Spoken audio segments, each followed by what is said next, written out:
Okay, so here we are, episode 6. Welcome, Alison. Thank you very much. Alison, you're from Marshall Solicitors in Godalming, my personal go-to solicitors. And I thank you for all the efforts and hard work you put in for us. That's okay. We have some fun cases. I'm sure we're a bloody nightmare, but nonetheless. No, I have way worse people than you. Way worse. Wow. Good Lord. Yeah. And as always, we're joined by James from James Innes Garden Design and Beck from Saskia Kate. I usually get called Saskia or Kate. So today Alison's going to give us all the information you could possibly want on conveyancing.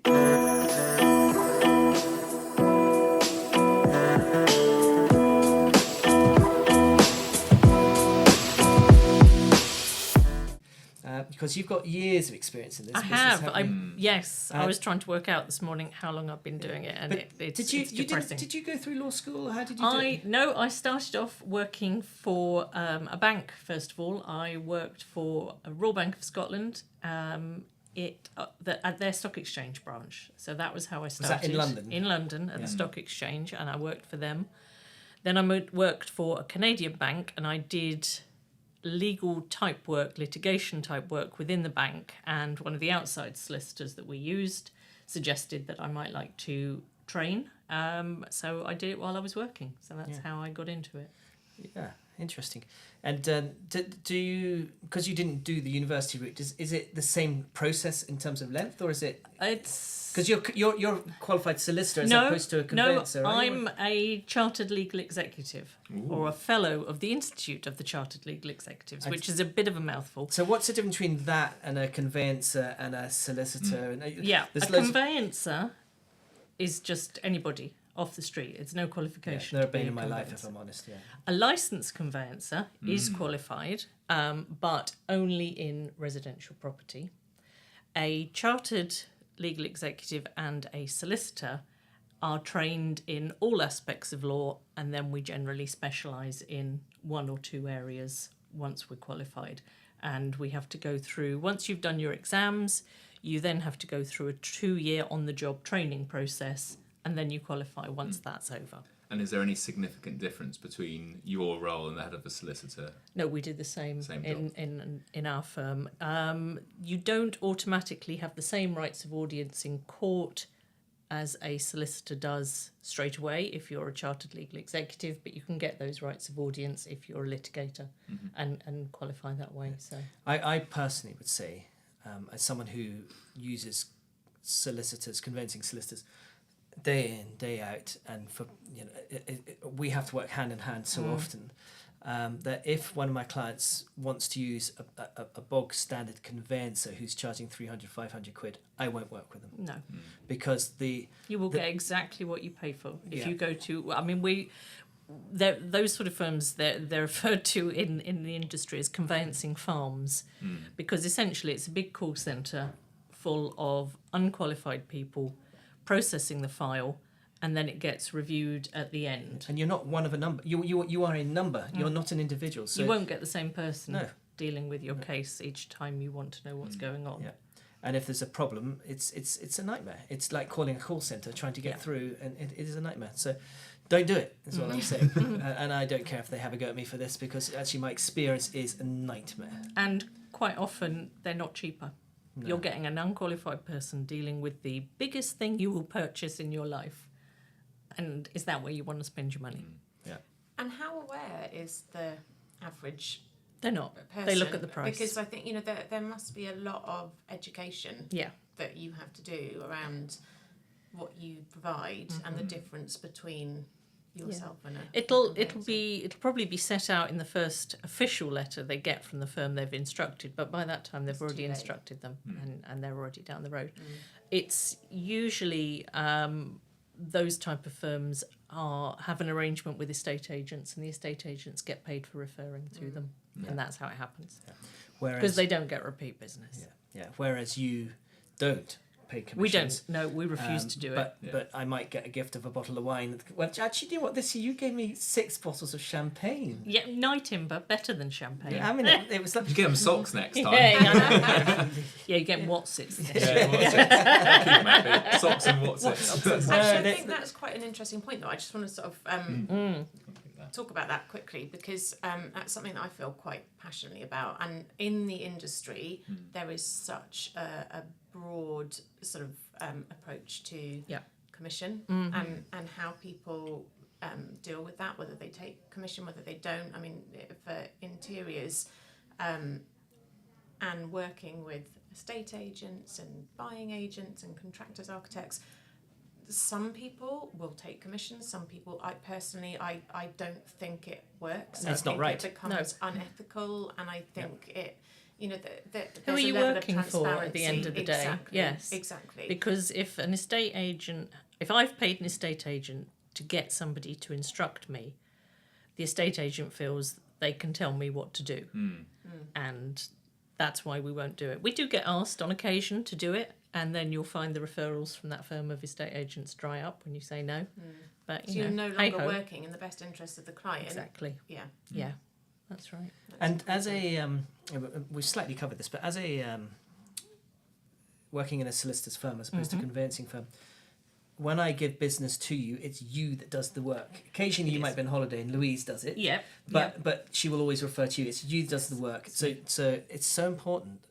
It really is so important that I can call Alison, and I really can call you. And there are some solicitors who you just can't call. I mean, forgive me, but when I was on the other side of the foot as an estate agent, calling solicitors was my dread. Yeah. Because you'd get short shrift, because they'd all day been having people from other estate agents giving them calls, asking for follows and this, and all they had to do is actually sit back and relax and just let the solicitors do their thing. But they were chasing because they wanted to get involved. And so when I actually had a genuine question to ask, which is of merit, I'd get short shrift. Whereas as a buying agent, actually I have a very different responsibility, and I do get time. But I find that when I call Alison, I can call you up, and you know the conversation is going to be relatively quick unless we go on a tangent, but it's going to be relatively quick, and you can just give me the straight answer and I can move on. Yeah.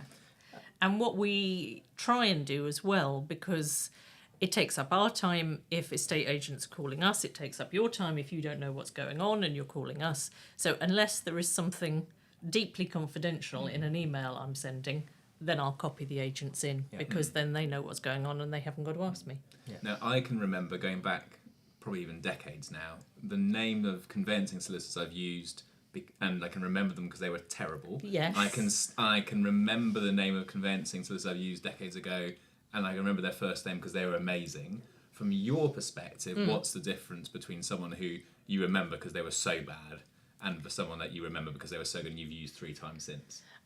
If somebody is really bad, they normally just have not got the grasp of what's going on, or they're asking questions on a point that just it's irrelevant, but they don't understand why it's irrelevant, and you're having to explain to them, and that is usually the unqualified conveyancers that we end up having to do that with.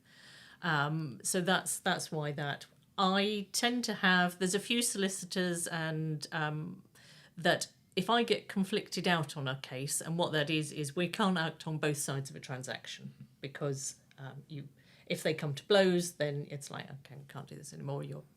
So we refer to them outside to a different firm outside the firm, and there are 2 or 3 other lawyers that are my go-to referrers, and everybody's got them because you think, yes, I want them on the other side, because they will get to grips with this, they will understand the issues, and they will deal with them. And if they come to me asking a question, it's because there A is an issue, or B it's something their client specifically wants. And is it then it's the time and the competence of just really delving into each individual transaction and making sure each thing's ticked off along the way? Yes, and in fact we had one quite recently with some unregistered land, which most land is registered now with the land registry. Some still isn't, and it hasn't been taught at the University of Law or any of the colleges for probably 20 plus years. So there is a dwindling band of us that still know how to do unregistered land. And Jason and I had a transaction on. I was acting for the sellers. It was a slightly complex case. It was an unusual location. It was a probate matter, and it was unregistered. and everybody wanted to move fast, like everybody always does. Nobody ever says go slowly, but for whatever reason, they wanted to go fast. So we needed somebody on the other side who I knew was old enough to know how to do unregistered land and would get to grips with it. So I recommended somebody, and the buyers went with that suggestion, and we didn't have any issues then on the legal side of it because they understood the title that they were dealing with.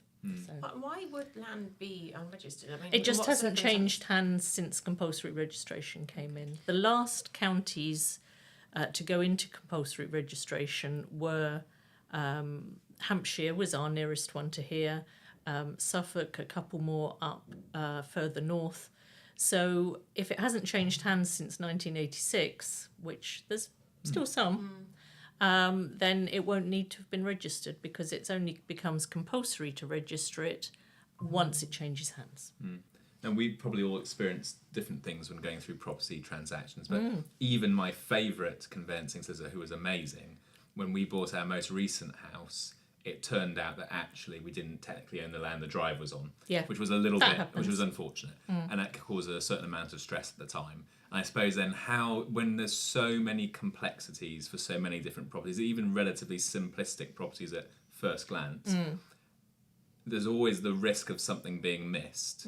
From your experience, how do you try and close off as many of those risk points as possible?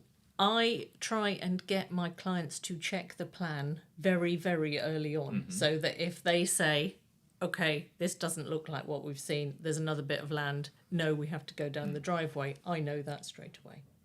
Okay, so looking at People don't always read the stuff you send them, but if they you send don't. them, They you've got a chance there. Yeah. And they're more likely to look at a plan than a document because it's easier to understand. So, yeah. That's where, dare I blow my own trumpet, that's where a buying agent is very useful because we do look at things and there's no point us going down a transaction line at an early stage if we know there's a problem right at the outset. Because we need our money as much as the next person. Yeah. We need to get paid, and we don't get paid if it goes through. No, Because- that's my advantage. I do get paid either way. Well, that's one of the bugbears in our world. But But you two have the experience of like just the frequency of transaction, which Bex and I is just sort of Yes. like a typical buyer. You do it a couple times in your life, maybe slightly more if, for whatever reason. What are in both of your experiences? What are the key sort of risk things that someone should be looking out for in their own interests, in terms of things that can go wrong as part of that sort of conveyancing process? I think understanding the timescales involved, also understanding the difference between what your lawyer will do and what your surveyor will do. Because I often get asked, do you think the roof's okay? Well, A, I'm not a roofer, and B, I haven't seen this property. All I'm doing is looking at a plan. actually, let's just explore that before you go on. I know you as an individual are prepared to go and see the property because we've been to see properties. Yeah, I will So go where and they see are them. complex, you are happy to go and have a look Yep. at. And I think that's important to get across here that most solicitors wouldn't do that. And in what instance would that be necessary or I- useful? Unregistered is definitely a case. Unregistered quite often, unless it's like the last one on an estate and it's a square and everything is registered around it. Sometimes with country properties or larger properties, it's useful to go and have a look and get an idea of the boundaries, because those are the types of properties where boundaries sometimes can get a bit unclear. Yes. Because bits have been divided up, bits have been added on, they've been split between families, old plans have been drawn at different times and maybe the two of them don't quite match up. So things like that, I And would how do you perhaps... resolve those then, where it's not that clear and there's possibly a bit of a dispute as to where that boundary There's sits? very rarely actually disputes about boundaries, which is really great. I've got one on at the moment and I can't remember the last time I had one. I mean, it must be years and years and years ago. If there's sometimes you get a little sliver of unregistered land between two properties, and that's usually where plans have been drawn up at different times and the two don't quite match. I used to So, work in a yeah. drawing office, actually. Oh, okay. When I was 15, 16, I worked for Stratton Parker in one of their drawing offices. And I used to have to draw, so this is before computers, I had to draw on maps the red line around the boundaries. And it could be someone like me, back then, aged 15, that could get the boundary line Yeah. just wrong. That's then been put onto the system, and then there's now a dispute as to where the boundary That's is. a big responsibility to give a Yeah. 15 or 16-year-old. But it's quite easy. But you would just have to go. These pens are not millimeter thick. Yeah. They are and so you put the red line on the inside of it. But if you slip over onto the wrong one, Yeah. Sneeze or something. Yeah. It used to be, when I first started doing it, the best part of the job was colouring in plans. All property lawyers had their own set of That pencils. sounds like the bit I'd love. I know, it really was. Colour photocopiers were not common, and we didn't have one of probably the first 2 or 3 firms that I worked at.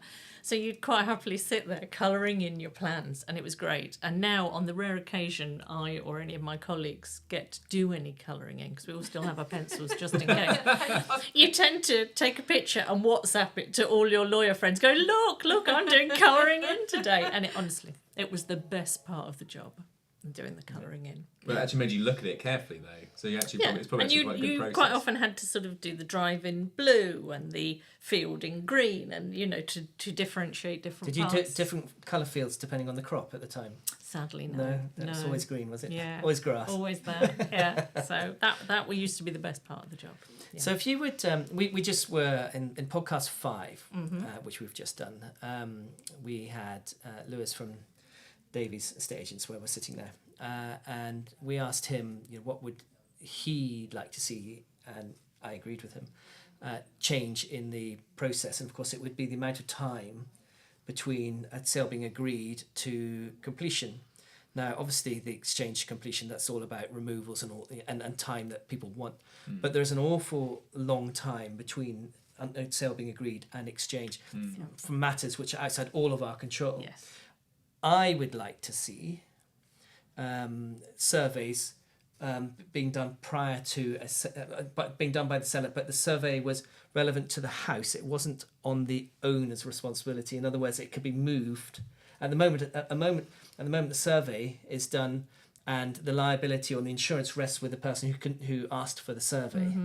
Whereas I think the house doesn't change. So the survey should be done on the house. It doesn't matter who buys it. It's relevant for a period of time on that house, provided no great acts of God happen. Yes. Yeah. Right. And no alterations. Yeah. So in other words, the survey could be done up front, and it could then be used by the buyer with complete confidence because it's on the house, not the liability. That's one thing I would make a change of. What would you change to improve the system? Some things are changing for the better gradually, and that's helping. Searches used to take an awful long time, and now they are far faster than they used to be. The land registry, which has problems of its own, but is taking over part of the local authority search, when that's the one that always takes the longest. More and more councils are putting part of their records with the land registry, so that happens a lot quicker. Could you advocate? I don't know the answer to this. Could you advocate searches done by the seller prior to going on the market? Because they've only got they're only valid for 3 months or a period of time, right? Occasionally, I do that with clients, but it's very rare, and the reason is there are different levels of searches that you can have. There are what are called official searches and what are called personal searches. Now, it used to be personal searches were quicker, so people had them done if they were in a hurry. Now they actually take about the same length of time, but personal searches are cheaper and they don't come with the same sort of guarantee. So if a seller's getting searches, they'll get personal searches because they're cheap. If a buyer's getting searches, they will want the official searches because they have a better guarantee with them. So you might end up with them being done again anyway. But the Law Society could say, or whichever protocol you're following, because there's different protocols, aren't there? But the overall body, assuming there is one, must. If only that was the case. Well, there's a starting point. Yes. Yeah. And then every lender has their own set of rules as well. There's what's called the UK Finance Handbook, which is just as much fun as it sounds. Yeah. How many pages long is it? It varies. have you ever got to the end? And every lender has their own, and they change the clauses in them. I imagine there's probably between 5 and 10 changes every single day, and you don't get notified of them. and you're supposed to know all of them for all of the lenders all of the time. Yeah. That sounds like a full-time job. Yeah. So itself. with leasehold properties, some will accept leases that are 85 years long. Yeah. Some will accept them that are 50 years long. Some won't accept them with ground rents over a certain level. Some will. That must be area specific though. So for example, when I worked in London, if you were in Chelsea, a Yeah. lease of 12 years was a viable sale. When I worked in Wandsworth, a lease of less than 75 years was not a viable sale. A little bit, yes, but no, generally it's not area specific. The only things you tend to get with area specific, and we're all in the southeast and it doesn't really cover down here, but I do occasionally do that type of work. Up on Tyneside, they have what's called crisscross leases, and they're a separate category unto themselves. But so sometimes lenders have specific regulations. What's a for that. crisscross lease? Normally, say you are in a building, used to be a house, and it's been split into 2 flats or 4 flats. And normally the whole building, the freehold, is owned by one entity, either a company or an individual, and the individual leases are owned by the individual leaseholders. With crisscross leases, the freehold is actually split up in the way that the leaseholds are split up. So if you've got the upstairs flat, you'd own the leasehold of your upstairs flat and the freehold of downstairs, and the person living in the other flat would own it the other way around. Is there a hopscotch lease as well? Or? Yeah, yes, and they're called crisscross leases. Yeah. It sounds like a game of Twister, doesn't it? Yeah. Totally common if you do a lot of work on Tyneside. Yeah. If you're doing work in Cobham, not so much. Yeah. But then you must deal occasionally with flying freeholds. We do. Yep. And how difficult are they? Not particularly, no. You've just got to identify them and know they're there and see if you know who owns all the land around them, and if the right clauses are in, and if not, you either get a deed to rectify it or you can get indemnity insurance. Do you know what Should flying we play, freeholds should we are? play a game? Who can What's a guess? flying freehold? Go on. Who can get closest? Me and you. Oh, I'm not even gonna. They come as a pair. You get a flying freehold and a creeping freehold. Is it as a flying freehold where you've got a plot of land that's surrounded completely that's owned by someone else? So No. isn't it? It- Worth trying. No, Go on, it's, Beck. I'm not even gonna hazard a guess. it usually happens with older buildings that have been split and changed up over the years, and you might have a bedroom. So you've got 2 houses next to each other, but one of them, say, has got a bedroom that is over the front room of the other property, but they're both freeholds because they're both houses. So the one with the bedroom above is a flying freehold, and the one with the living room below is a creeping freehold. That's hurt my head already. That's why I'm you not. do all the I'm pretty not stuff. Yeah. buying one of those. Essentially, it's a house that looks a bit like that. Yeah. Yeah. Yeah. House 1, house 2. Yeah, and what you want to be sure is who's repairing what. Because normally, if you've got a house, you're repairing the whole thing, but you need to make sure that the foundations under you, which you don't own, are going to be looked after, And the the roof person. above. Yeah, exactly. Yeah. So you need the right sort of covenants, and normally it's fine because most neighbours get on, play nicely together, I and don't sort know. it out. I mean, I have so many projects that I've worked on where, I mean, it's at planning stage. People are doing large scale renovations or new builds, and more often than not, it's the neighbours that create the delays and the problems, and sometimes it can be ridiculous. Your new property is going to block my view of your garden. Yes, yes. I can no longer be nosy into your garden, and I don't like this. Yeah. Quite often, you just want to say to people, just play nicely together. Yeah. Just be nice. Funny enough, I had a call from an old client who I moved into Brighton last year, and he called me yesterday and said, "Jason, what do you think?" And he has he has a sea view at the moment. And there's he's on one side of the road, and on the other side of the road's here, but the houses are lower, but the one in front of him wants to build an extra story on top, and they've applied for planning permission. Now, what he's got there is there's a few houses further up who have done that, and there's a few houses further down that have done that, but they're of a characteristic that they've been like that for some period of time. Yeah. He bought his with me last year because he had Because that you view. wanted the view. He's saying, well, this is going to affect my view. And I said, it's not just going to affect your view, it's actually going to affect the value, because you wouldn't have bought that house had you not done it. So he said, well, what can I do about it? And I said, well, in my view, and I said, you need to speak to a lawyer or an architect about this, because the architect will have gone through the plan permissions and had rejections, so they'll understand what the objections will be. The lawyer will understand what the law is, but I think it's highly unlikely they'll be able to change the front, but they may be able to do a rear mansard, which is where you flatten the top and put an extension on the back. But they are going for a full third story to be in line with those other ones. But that's truly changing the character. And I said, your best bet here is not the fact that you're losing your view, because you won't win on that. No. But you might win on the fact that you're getting a lot of light coming off the sea, which then comes into your sitting room, and putting this thing there is going to then stop the light, so you're going to actually suffer from a lack of natural light. It's possible. There are planning issues and legal issues are two separate things.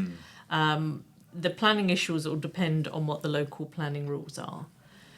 From a legal point of view, they might be able to establish that currently he has a right to light and air, and that right is going to be lost or impinged. So I wasn't far wrong there, was I? No, very good. This is something that comes up in my work in garden design sometimes. So I have a project on the coast, and whilst I was doing my initial site visit, the neighbour, sort of who was of a curious nature, popped along and said, "Just so you know, you can't do anything here." And I was like, "All right." Okay. And They always know. Thanks best. they always know best. But it was interesting because They've Googled it. but in this, I then queried it with the client, so that the neighbour said, there's something in the covenant, and there was something. There was a restricted covenant on that property to do with access to light and air. And of course, then as a garden designer, I'm not a solicitor. I don't know, what does that mean? Does that mean you can't do anything ever? Does it mean it's a matter of negotiation and sort of discussion? And so I'd just be interested, like, what things do you come across in your work as a conveyancing solicitor which have a legitimate impact on, say, works you might do in the garden or works you might do on the inside of the house? From a garden point of view, first of all, you need to know whether there are any tree preservation orders in place, and whether the property is in a conservation area. Because if you're in a conservation area, then all trees are treated as if they had a tree preservation order on them. So you need to know that first of all. And that covers an entire area rather than just a specific property. Going to the specific properties, you're talking about restricted covenants, and they might come into play. There are quite often covenants that say the front garden must be kept open plan, so that quite often happens. There might be restrictions saying that trees can't be cut down or lopped without the consent of a specific person. It's quite often the original developer. Yeah.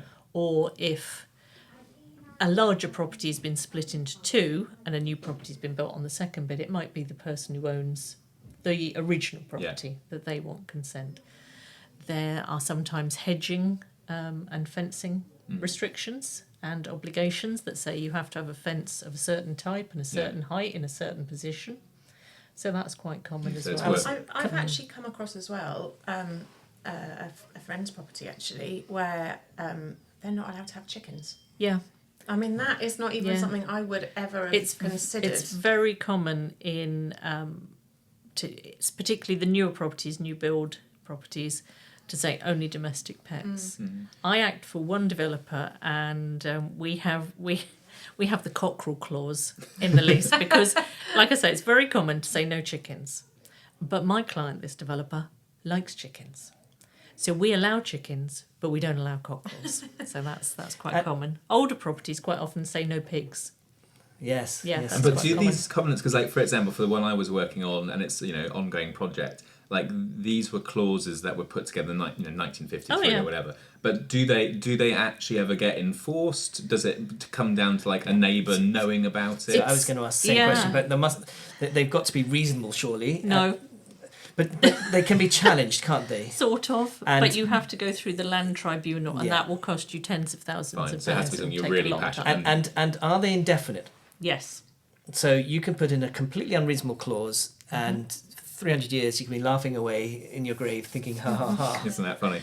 If a covenant restrictive covenants are quite complex. They have to be negative in nature, and you can't just reword it to make it sound negative. It actually has to be an obligation to do something, an obligation to not to do something. So rather than a positive one, which would be you must put up a fence. That's positive. Yeah. So that wouldn't necessarily, because it doesn't it doesn't carry on in the future unless you've put a legal mechanism in place to make that, and we do that. But in reality, does it come down to, because obviously quite a few of those things are relatively niche, or like you never look for them. Yeah. Does it come down to effectively a nosy neighbour who happens to know about it? Well, even if the nosy neighbour knows about it, they might not be the person with the right to enforce it. Okay, fine. So a lot of the time, tracking down who, if anyone, still has the right to enforce it. Interesting. And so the right to enforce, impossible. it's not a universal right to enforce. It's not like I know about this clause. Therefore, I'm going to enforce it. No. It has to be whoever's named in the deed. No, not necessarily. It can, because they attach to land. So it's whoever now owns the land to which it attaches.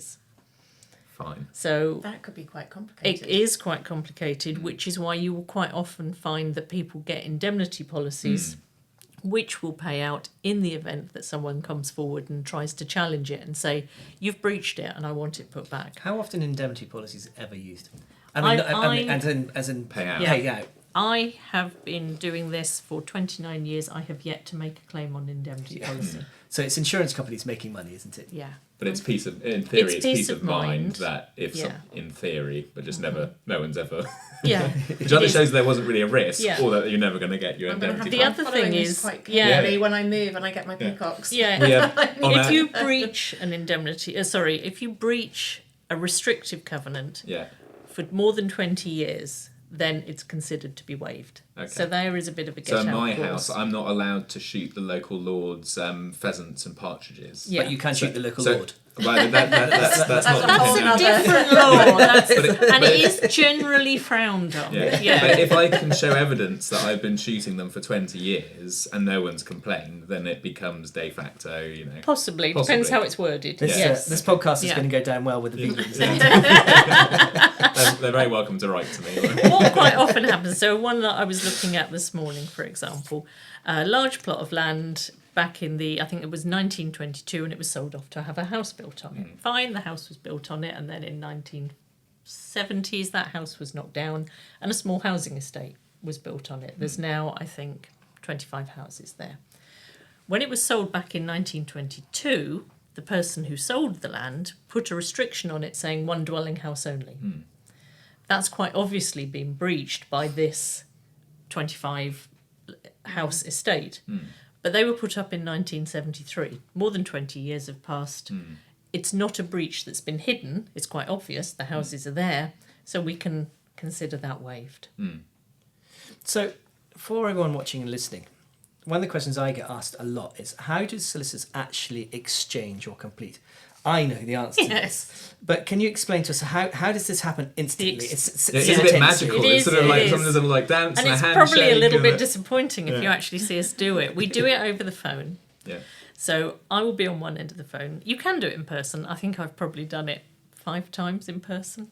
And that's only just because I've been very local to the other person on the other side, and we've gone, shall we? Yeah, let's. But when you've got a chain of 20 you've people. got a chain of 20 people. All in one room. We do what's called a release where there's a chain. And so essentially we work out as early as we can in the day that everybody in the chain's ready, and we've all agreed on the same date. That's fine.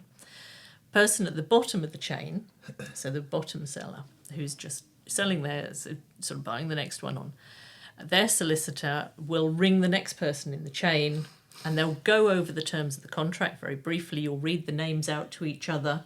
You'll read the title number, which is how the land registry identifies it, the price, any particular special conditions, and the completion date. And that's all agreed. And you'll then give the next person in the chain what's called a release. So say we're starting the chain at 9 o'clock in the morning. We'll say, okay, I can give you a release until 5 o'clock this afternoon.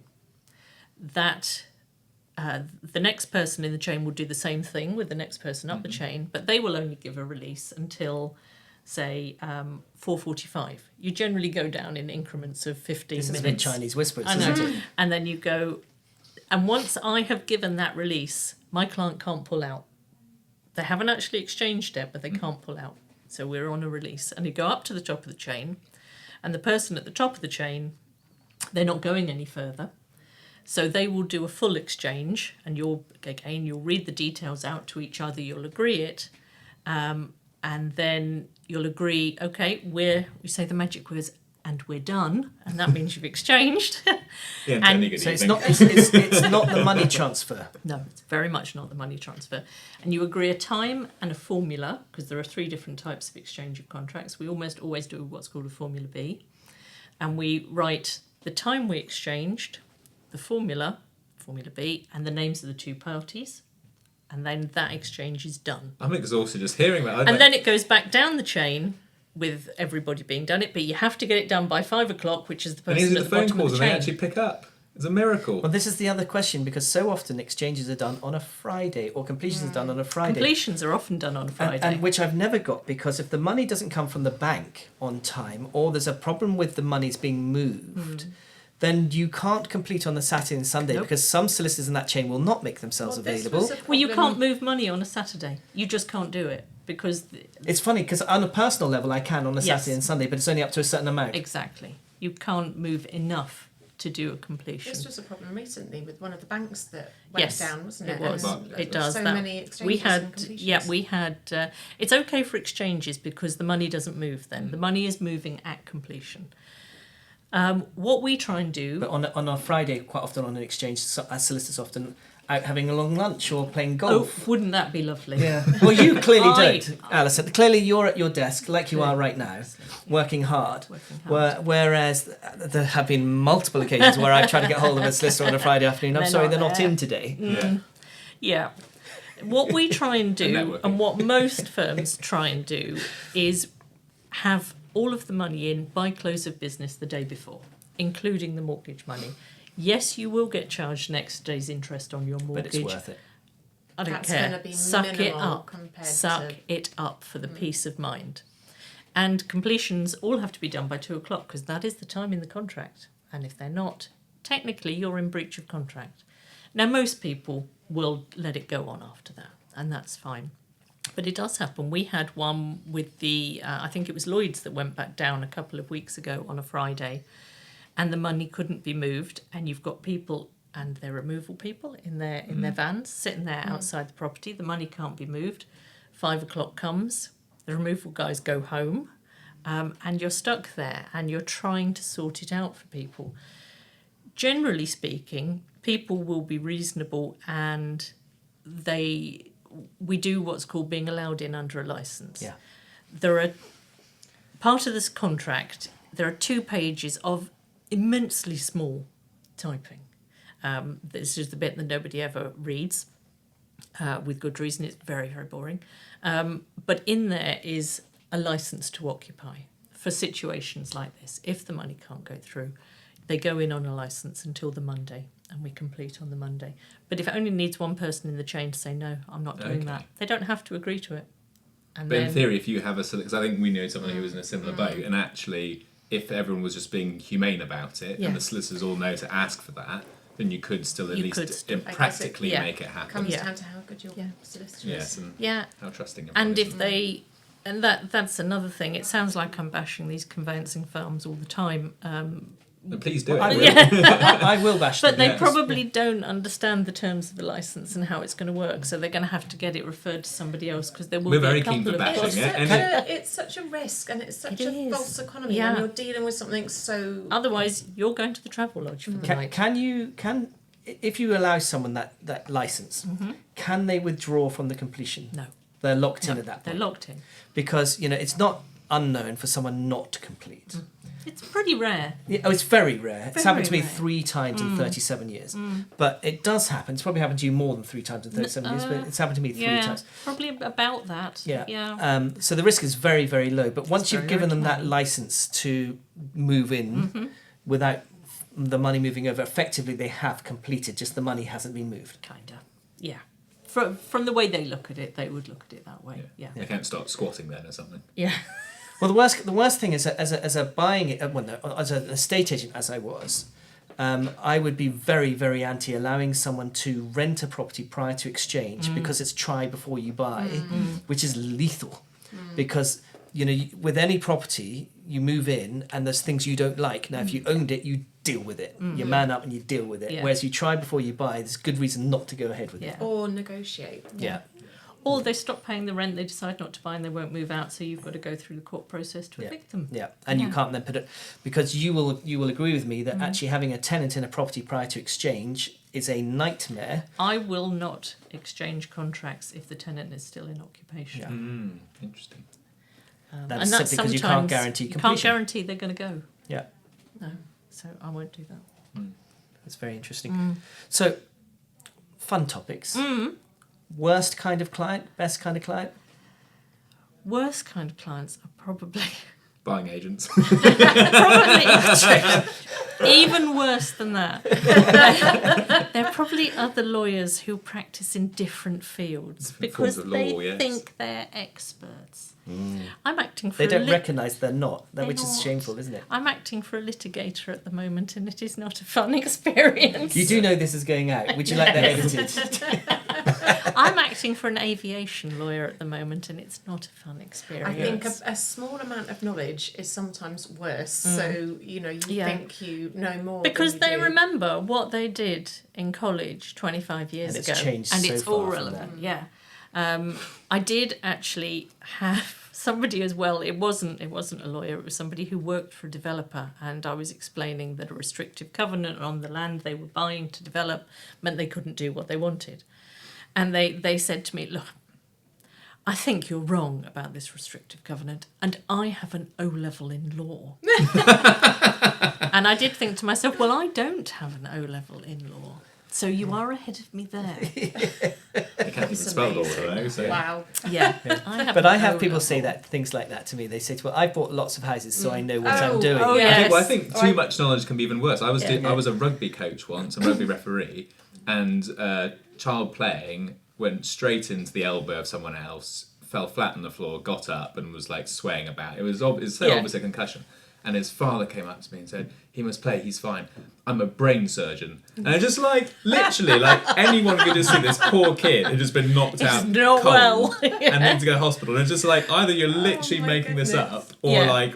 what's happened in your Maybe brain. you're not a very good one. Not a very good, or maybe you were kind of looking forward to practice on them later. Not when you- specialising in concussion, or at least you're not a rocket scientist. Yeah, exactly. But I think maybe it's then the ego and trumping then the Yes. trust, and Yeah. that can be fatal in any. Yeah. And we get that in our spheres, All either the for time. interiors or I've for. done my own house. I know what I'm doing. Yeah. Yes. Yeah. And other within soliciting. That's the wrong. Careful. Isn't it? Jason, you're That's- always had to learn the the one term, that does like- this No, every time. But there We are. all get paid by the hour. Yeah. Yeah. That's why it's so expensive. Yeah, by the 6 minutes, isn't it? Yeah. Every 6 minutes. Yeah, increment. But you get corporate Not lawyers who gonna get say paid something like X, and it goes down the tree. Is there a clear division between that within the profession, or is that not something anyone thinks about? Or No, corporate lawyers don't always. no, I'm sure they don't. Yeah. Lots more. Some areas of law, they tend to perhaps have higher. It's more how long you've been doing it, to be Is it? honest. Right. Yeah, you'll see adverts for newly qualified or 5 years PQE or senior associate or something like that. The reason I ask this question is, my son Alexander is 21. He's at Warwick doing law, and he's going to be going into law. Yep. Is this a career that? What you do, is it a career that you'd recommend to school leavers? Is it something which you'd go? This is a Today really I'd good probably career. say no, because we're coming up to a change in stamp duty, land tax rates, so everybody wants to move by the end of the month. So no, it doesn't feel like a very good profession to be in at the moment. Ask me in April, I might feel a little bit more calm about it. It is interesting, and it does change, and there are an immense amount of different areas that you can go into. Some of which, when you're studying it at law school, you won't even know that those areas of law Sure. exist. and some areas of law exist now that didn't exist when I was training. So, it is constantly evolving, and you can do it in different ways. You can be in private practice like I am. You can be in-house at a bank or a developer or government lawyer. You can... And if you could start again, which route would you get? Would you be in-house, or would you do as you're doing, or would you do in-house? Do better hours, generally speaking. Do they? Yeah, they do. They're more they 9 do, to 5, are they? Yeah, they're more office hours. Because I know I can call you at 5:30, I think, and your lines are closed. But I know you're in that office till 8, 9 o'clock. Yes. Before and you you'll go off. email and say, "Are you still there? Could you ring me?" Yeah, I have done that. Yeah. But in your spare time, Yeah. you're wearing a necklace now, which I assume you made. Did you? I did. Make Alison this one. makes jewellery. Yeah, that's my Creative other job. outlet. It is Silversmith. Yeah, silversmithing. That's the other thing that I Yeah. do. So it's a complete difference, and you have to concentrate on it, and you're doing it with your hands, and it's Well, that's good, because we're a design podcast, and now we're going to have to Yes. quiz you about what inspiration you take for your silversmithing. So look, we have done about 40 minutes, and we normally stop at around about 30. So we've taken 10 minutes more of your time than I had suggested we might. That's okay. Have you got any questions for us? How when your clients are instructing you and telling you what you want, how much, if at all, do potential legal aspects come into your minds when you're taking on a job? For me, it's really probably only relevant at planning stage, and on larger, well, ideally on every project, but certainly on the larger projects, we get involved early, before planning, so sometimes before it's even submitted. So then, absolutely, the neighbours and understanding what the precedent is, what the local councils are, what their current policies are, and what they like at the moment, and what they don't. So that at that point would be very relevant. And being a garden designer, you have to be kind of a bit of a master generalist. So I'm never going to be an expert in law or in planning and all these things. But the short answer is a lot, because I have a project already which has restricted covenants, which I need to understand and get good advice on. I have a project which the interior, but also the exterior, has been hugely impacted by the conservation area, potentially by boundary wall issues, etc. I, for all of my London projects, any project, TPOs and conservation areas, like the first thing that we're looking at, and I'll often then get in specialists so that I know the advice is not just me making it up, it's coming from the best. And also then for big country estates, it's then where's that grey area between where garden starts and where agricultural field begins, and is it a straightforward thing just to kind of gently migrate further in, or actually is this something which needs a formal planning application? So I'm I'd very say impressed you know that one, James. That you know the difference between the agricultural land and the it depends what you're trying to grow, right? I don't know, but the short answer is, and it can also have an impact actually on somebody's tax position, because agricultural land is treated differently to a property with a garden. Indeed, and so the short answer is actually in all cases there's at the very least a small amount of due diligence that needs to be done, and often there needs to be a full-on, we need expert advice to de-risk. I was going to say, would that be you'd have a planning consultant or a planning consultant, and again for like boundary walls, then I'd need a conveyancing solicitor or a property solicitor to give advice. So it is actually a really, as soon as it's getting to something where there's either significant money or significant potential risk in terms of it's right next to a neighbour and it's been a contentious relationship, especially. But the first thing I'm doing is checking. I got the first bit in my site analysis is restrictions. And I've got then a nice list of 10 things. And I ask the clients to say if they've got something first. Yes. And then I check as well. Yeah. And we take it from there. They're really important. and for me everything. Yeah. And you quite often have clients that aren't based in the UK but are moving back to the UK. So I suppose it's also helping them understand what's different between the system that they're used to and the system here. I have a different problem so far as that, I do have a fairly good legal understanding, but I also have to recognise where my understanding is simply an understanding as opposed to it's an opinion as opposed to fact. I think with all of us, it's knowing where our knowledge stops, knowing what we don't know. And I think that's key, is bringing in the experts on, for every project. It's utilising those relationships you have with experts in their fields, and there's no substitute for that. Yeah.